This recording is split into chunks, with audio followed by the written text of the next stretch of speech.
Hello guys, Garcia here, and today we'll be starting a new playthrough on the channel. We'll be playing Eye of the Beholder for the Super Nintendo, and we are also going to be playing on the channel The Legend of Zelda, A Link to the Past. So I'm going to alternate between these two Super Nintendo games. So the reason why I chose this version of the game is because of the music. The original version doesn't have any music. And it's because it's also the version that I grew up with, playing in my Super Nintendo. So there you go. Before I generate my characters, just a quick summary of the plot. The Lords of Waterdeep, which is a very important city in Faerun, the Forgotten Realms, which is a world/scenario for D&D. So the lords of this city, they detected an ancient evil that lurks below, very deep below the city. So they decided to hire a group of adventurers to take a look and try to solve the problem. And this is our group. So what I'm going to do here, I'm going to basically use the formation that I've used basically my entire life. First time I played this game I was like 11 years old, so 21 years ago. That's a long time. So I've played this game a lot, but I only finished the game like 3 times, I think. So let's try to finish a 4th time now for the channel. So what I usually do, I usually go for a human male paladin. Then I choose, then I usually go with a dwarf cleric. Then I go with a thief and a mage. So the basic composition of a D&D party. Reasons for that will become clearer later. So let's start with a human male. So let's go with paladin. Only one alignment that we can possibly choose. This game is using AD&D rules, so D&D 2nd edition, Advanced Dungeons and Dragons. So it's going to be slightly different if you are used to the 3rd edition and forward. This is going to be quite a departure. So let's choose our portrait here. So let's see. This one looks reasonable. All of these also look decent. I'm gonna go with this guy. So as you can see, we can reroll our stats here. Keep, so we can choose the stats and move forward. And face, so we can choose a new face. In other versions of this game, you can straight up edit your stats, so you can choose what you put where, basically. This one you can just keep re-rolling until you find something that you like. We are looking for good strength and good constitution. So we have pretty good constitution here. Actually we have 15. This is charisma, right? So I'm looking for like 18 on strength and like 16 or 17 on constitution. So we can have a decent amount of HP. The reason why I'm picking a paladin and not like a warrior for my front lines is because first, paladin has the lay on hand spell, so he can heal, and we are the first character we meet that we can incorporate to our party is like a dwarven warrior, I think. He's called Thagor. So I don't think there's any point in us creating a warrior right now. So let me reroll a little bit, see what we get. So strength and constitution. Ooh, this one is pretty good. So we have 17 strength, 17 constitution, charisma 17. I don't know if that helps in the game, I don't think so. So we have 32 HP. So I could keep rerolling to get an even stronger character, but I'm actually going to keep this. I think it's pretty reasonable. So let's keep. Name. I haven't thought of a name. Well, I am a pro wrestling fan, so I'm just going to use names of wrestlers that I like so we can expedite the process here. So, Shawn Michaels, he kind of looks like Shawn actually. Shawn as a paladin is hilarious. So Shawn, the paladin, is ready. So let's go for the cleric. The cleric, initially he's going to be a frontliner, but later on he's going to go to the back. A cleric is vital in this game for slow poison, for food, and for healing obviously. So let's go with a dwarf male. Cleric, neutral and good, it's fine. So let's see a dwarven looking, there are straight up 2 dwarves here. So let's go with this one. So we are looking for high, actually this is actually pretty good. I don't know if charisma helps in this game, I actually don't think so. 16 constitution is actually excellent, especially for resisting poison. 24 HP is pretty good. Strength 16 is also pretty good. So I'm actually going to keep this one too. So another wrestler that I like, Hiroshi Tanahashi. So let's go with Hiroshi. I am a New Japan guy. So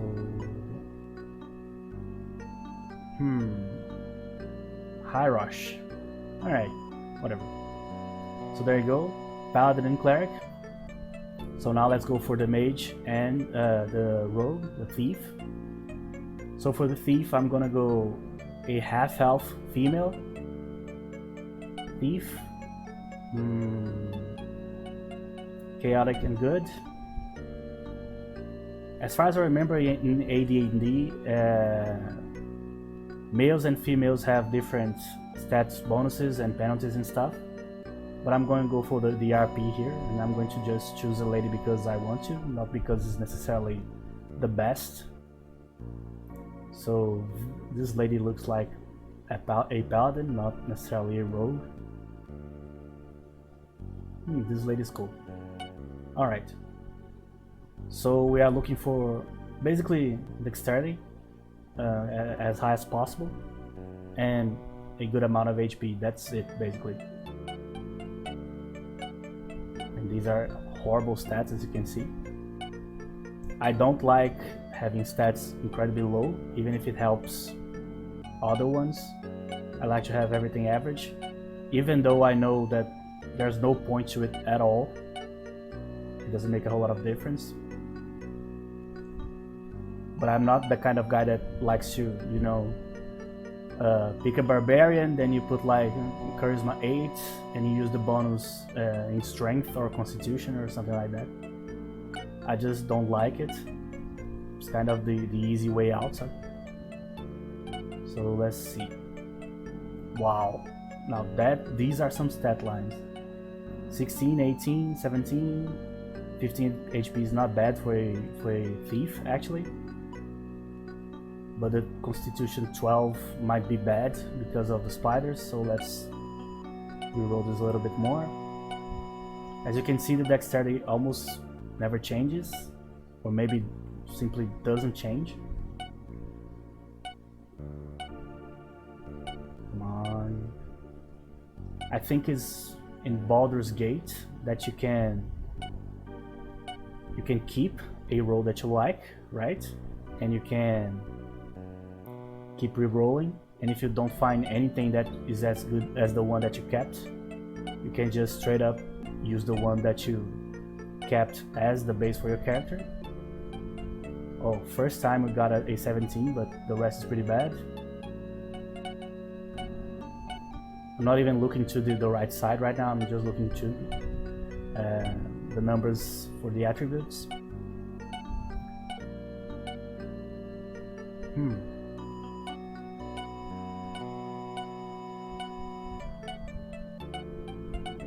There are specific combinations that are more powerful than others, obviously. I like this one. 16 dexterity, okay. Constitution 14, that's what I wanted, a higher constitution. because we are going to have to deal with poison and similar effects. And HP 16 is pretty good, so we'll keep it. So female wrestler that I like, Manami Toyota, so let's call her Manami. It's a very skilled wrestler from, I think, the 80s, maybe 90s too. Was like a crazy high flyer, a Joshi wrestler, is what we call Japanese female wrestlers. So let's go for a mage. For a mage, let's go elf. Neutral. For a mage is pretty simple. Higher, we need intelligence pretty high. So that's it basically. Alright, this lady looks more like a rogue, but alright, it will be our mage. So we need to keep an eye on our intelligence right here.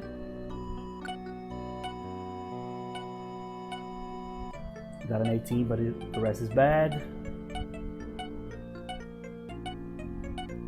The value in the key attributes has direct influence in how much spells you can memorize per day or per rest.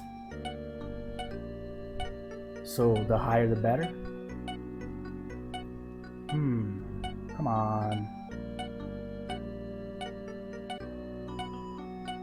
It's not even moving.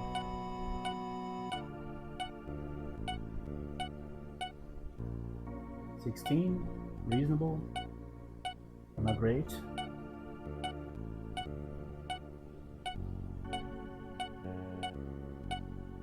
The biggest fear while rerolling is losing a good number. Decent intelligence, obviously, but the constitution is pretty low, and as I said, we need constitution. Oh man. Just give me low strength. This one is reasonable, but I need higher intelligence than that. At least a 17. 17 I think is decent.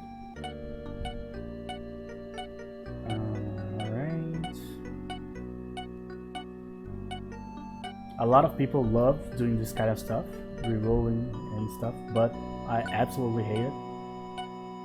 I just do it too, because we have to, but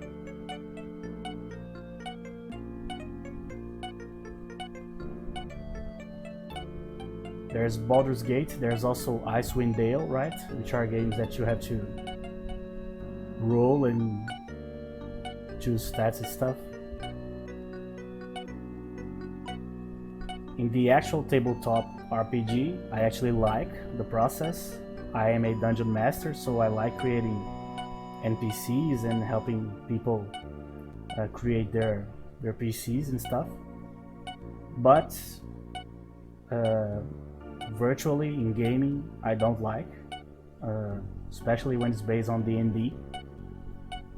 It's kind of annoying.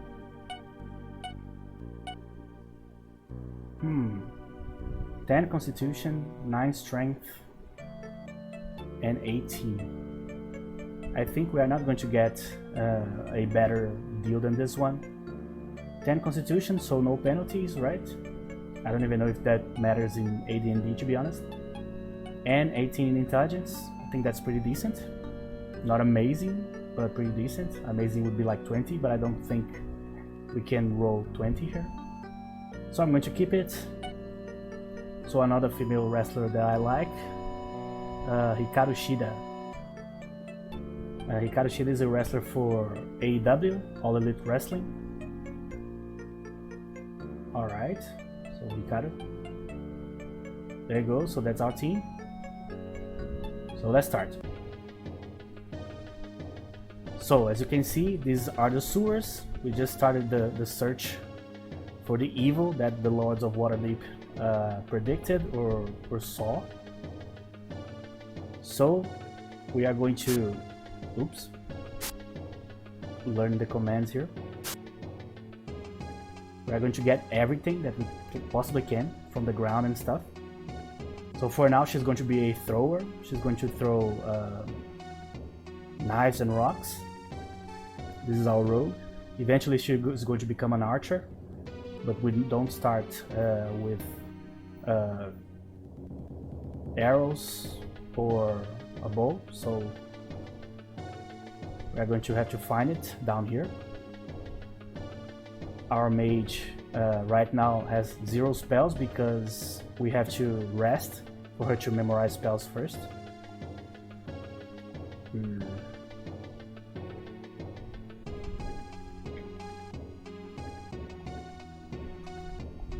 Oh, if I hold square, I'm using a PS2 USB controller. I'm trying to remember how the hell do I close this thing. Abort spell, yes, that's it. Okay, so if I press square once, I can just move with my D-pad, which is pretty great. It's the simplest way. I can also move through here, but as you can see, it's a little bit more work and can be laggy sometimes. That's not the emulator that I'm using, that's how the game shipped. It is a slower type game, as you can see. It's a dungeon exploring game. Alright, so the reasons I love this game. The vibe, first and foremost. I loved back in the day, it was the first game that I ever played that had like a D&D connection. So first game that I played that was actually based or used the rules from D&D and Forgotten Realms and stuff. So that's why I liked it since the beginning. In this version there's no map, so I'm going to have to rely on my memory. And some places I know how to navigate pretty well, and other places, especially the from 7 to 8 to 9, the 9th floor forward, I start having trouble because I haven't been there a whole lot. Several times, but not a whole lot. So let's start playing the game here. Actually, do we have a shield? No, we don't. So, oh, this is the commission and ladder of, I don't know how to pronounce that word, so I'm not going to even try. Marquis. Oh man, living and learning. So these are our rations. So to feed our characters, we just take the rations and click it here. Later on, our cleric will be able to create food, so this problem goes away, but for now we are going to need it. And I'm not going to waste a whole lot of time anymore because the food bar is going to start to decrease. We have a time limit, which is basically food, right? So let's do it. Let me just put this on the inventory so I don't click it by mistake. We are going to rest the party and memorize some spells later. I'm constantly getting stuck here. I'm relearning the controls. I'm actually going to use this pad here for now. I'm pretty sure there's combat right away. Yes. So when you get a character that has like 18/40 strength, you can demolish everything, but you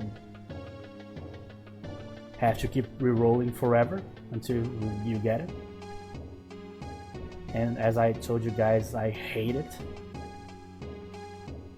So I got what I got and that's it. It's awesome. You can click on stuff to read some text about the stuff. So the slime is melee drain pipe reveals nothing. Alright. The reason why I'm walking towards the wall is because there's a lot, and I mean a lot, of secret passages. So that's why I am walking weirdly here. So this rune, I think if you get like I don't know if you can get like a ranger or a druid, probably a ranger. You can click on this and recognize it. Okay, so let's keep moving. Eyes. So something scurries deeper into the floor drain. So there's something down there. There's something up here too, right? Several things. Okay. So this is our first button. Actually, not button. I forgot the name of this thing in English. Alright, let me do this thing. So for now, we are not going to use our mage because I haven't rested her yet. So every time you see me doing this stuff and for some reason it seems slow, that's because the game is slow. It's basically how this game is. There's not a whole lot I can do about it.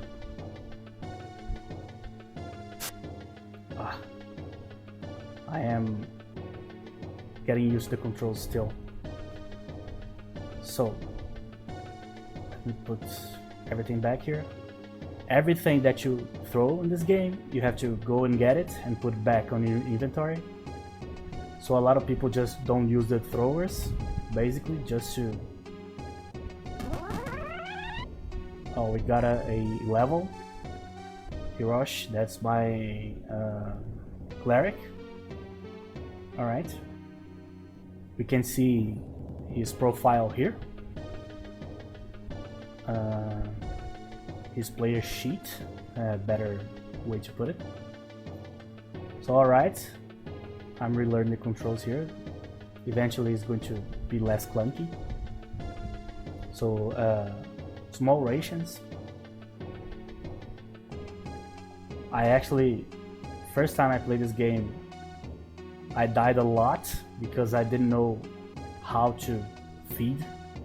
I didn't notice that this was like a plate below the portraits here. So it took me a while to figure that out. Actually, it's this side, yeah.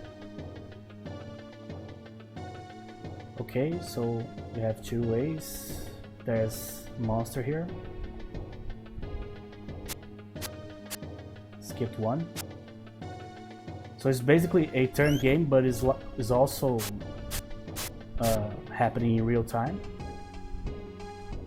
So the creature comes and attacks and I have to click fast.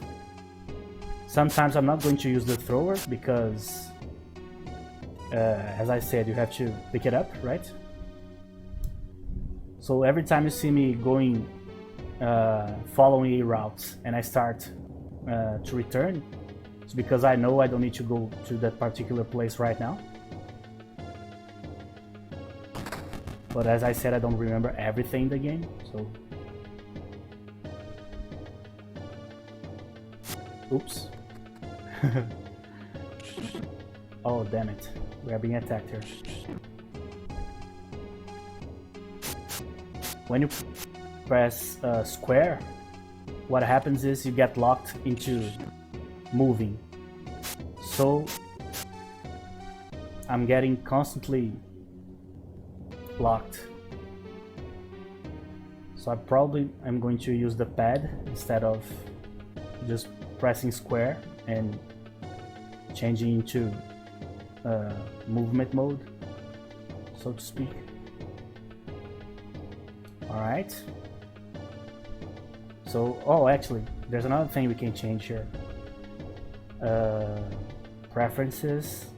We can remove the sounds and the music, but we're not going to. This is perfect.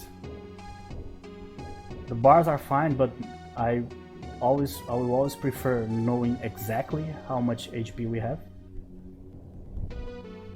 We have to be very wary of our condition, obviously. I can give some stuff to the mage too for her to throw, but not really a reason to do that because she's weak as hell. Alright, so as you can see, this is a pressure plate. So I step on it, door opens. So as you can see, we are already kind of going in circles here. Good thing about this game is that as far as I know, there's like no respawn, so if you have to go back a few floors, you can just go You don't have to worry about new monsters and stuff. I think in some parts you need to, but mostly not. Alright. Come on. That's a lot of daggers. Even when we get our complete party, 6 characters, even still, it's not enough for our inventory needs. So inventory management is a very important part of this game, as it would be if you were exploring like a dungeon or something like that. You have to choose carefully what are you going to take with you. Alright. Oh, so as you can see, this is one of the pressure plates that you have to put something and leave it there, otherwise it closes. So there you go. At several points in the game, you have to like sacrifice an item to keep a path open. Alright. Obviously this game is not like graphically amazing or something like that, but for a Super Nintendo game it's pretty decent. It's quite an improvement, visually speaking, from the original. The only downside is that there's only one Eye of the Beholder for the Super Nintendo, and it's actually a game that became a trilogy, so there's 3 Eye of the Beholder games. See, this is a secret passage, so I press here, opens, damn. Alright, the Paladin is doing pretty well so far, but Thagor is pretty good. I think the Dwarven Prince is also pretty good, but we only get him towards the end of the game, so it doesn't matter. It smells terrible here, huh? So this is like, obviously we are in the sewers, so everything smells terrible here, I imagine. Alright, so let's go.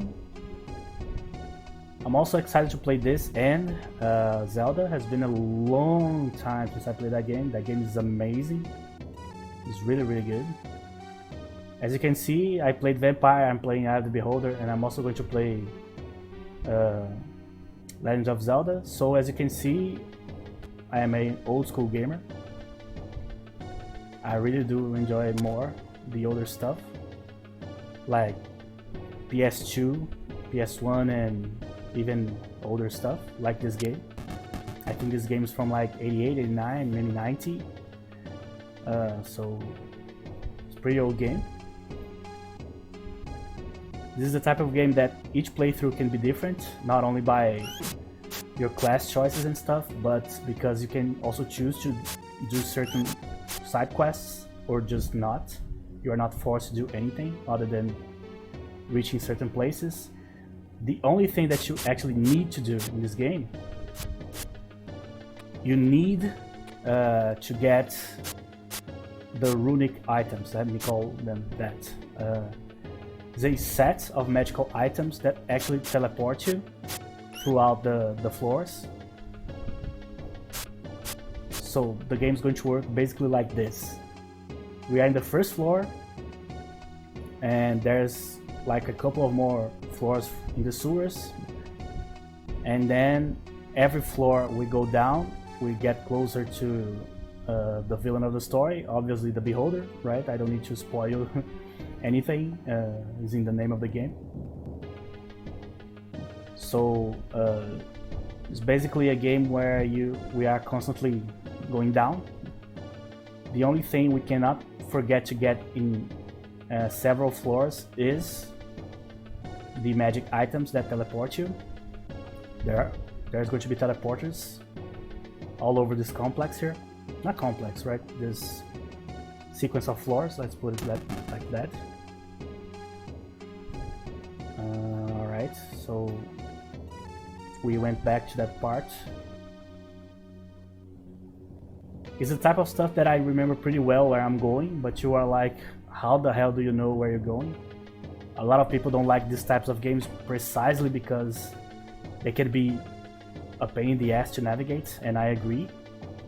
But I've played this game so much, especially as a kid, that it just comes naturally, you know.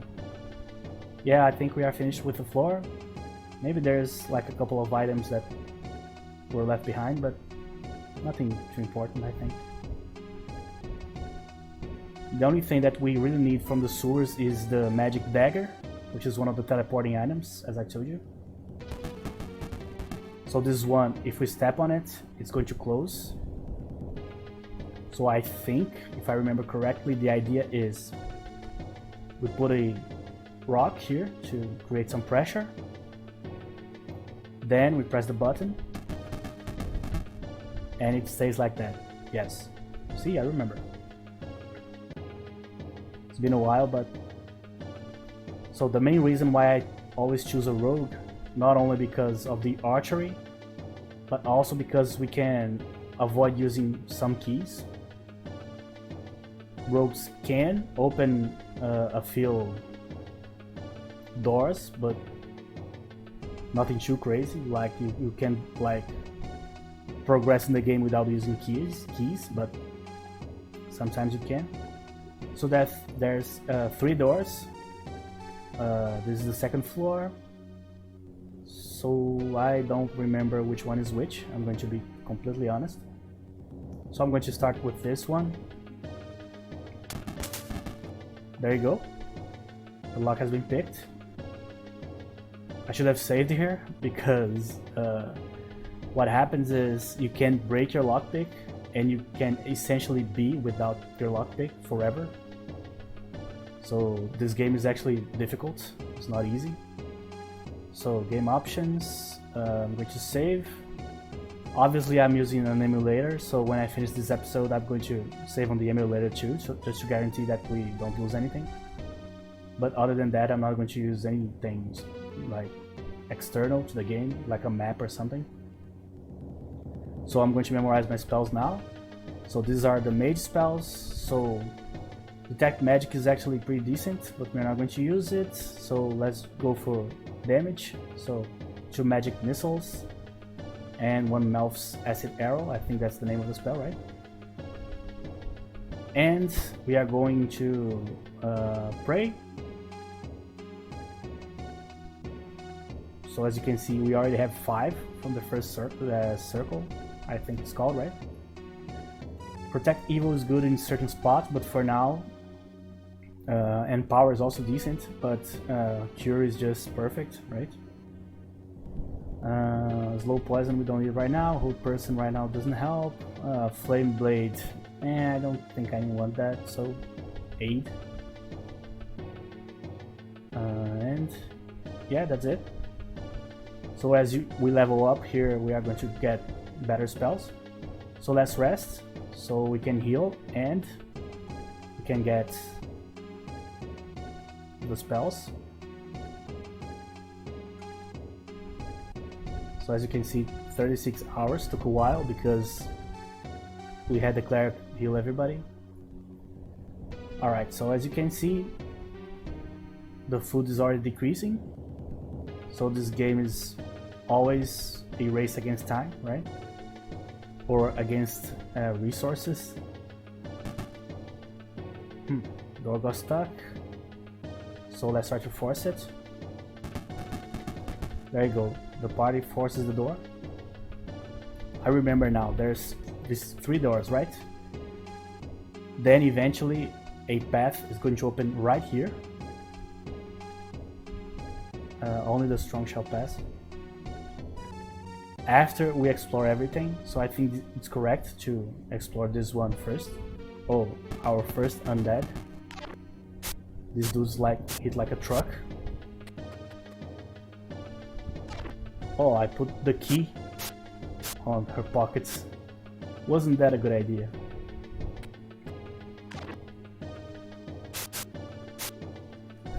Let's use a spell here. Didn't work. Maybe because of positioning, maybe because it doesn't work on undead. I don't remember if they are resistant to acid, to be honest. maybe. So as you can see, I did everything wrong here. I was talking to you guys, I forgot what I'm supposed to be doing here.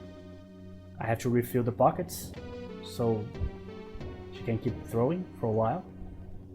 Later when she has the bow and arrow, I don't need to worry about that. So, old rules, clerics cannot use slashing weapons, but paladins can. So, we are going to give it to our boy here. He's doing pretty well so far. He's basically a warrior that can heal. That's why I usually choose a paladin. So potion. Some potions that you get in the game, you know what they do, and other potions you have to use detect magic. So sometimes I'm going to have to just rest and use detect magic just to see what we got. What a nod carved into place here. Alright, I think this one we need to throw an item. Yes, there you go. It has been years since the last time I played this game, but this game's like second nature to me, you know. I'm not saying I'm great at it, I'm just saying that I recognize and remember a lot of stuff. So I'm just bumping the walls here. I know there's a button here. This game is, even for a veteran, is a very easy game to get lost in the floors.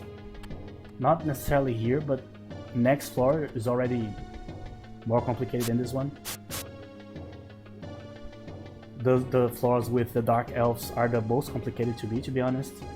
They all look the same, but they also look awesome. They are like, the walls are all purple. This song is the song that I like the least in the game, this initial song for the sewers. But eventually I'm going to reach the Dwarven Halls, and the song there is awesome. Oh, and also when we reach the dwarves, I looted these bones here, these halfling bones. They are, you can bring it to the cleric and he can resurrect one character for us, so we can add to the party. Most of the characters that we can add to the party are actually dead. You get the bones and you choose to bring someone from the dead to help you. Alright, Potion of Giant Strength. So this is one of the potions that we know what they do, right? This is pretty good against harder enemies. Next floor is already going to be full with very complicated enemies that, like, they basically spit fireballs. I don't even know what type of enemy they are. I don't know if they are dragons or beings that have some sort of connection to dragons. We'll see.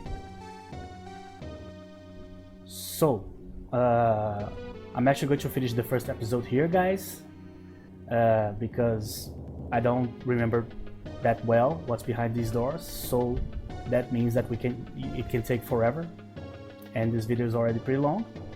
So thank you very much for watching. This was the first episode of Eye of the Beholder. We are going to the end, so it's going to be pretty long because this game is actually way longer than most Super Nintendo games were, especially because it wasn't made for Super Nintendo, right? It's a port from the original version. And the next episode is going to be actually the first chapter, or the first episode of my playthrough of The Legend of Zelda: A Link to the Past. So I hope to see you there too. And we are going to keep playing Eye of the Beholder 2 at the same time, also alternating the two games, right? So that's it, guys. Thank you very much for watching, and I'll see you guys in the next episode.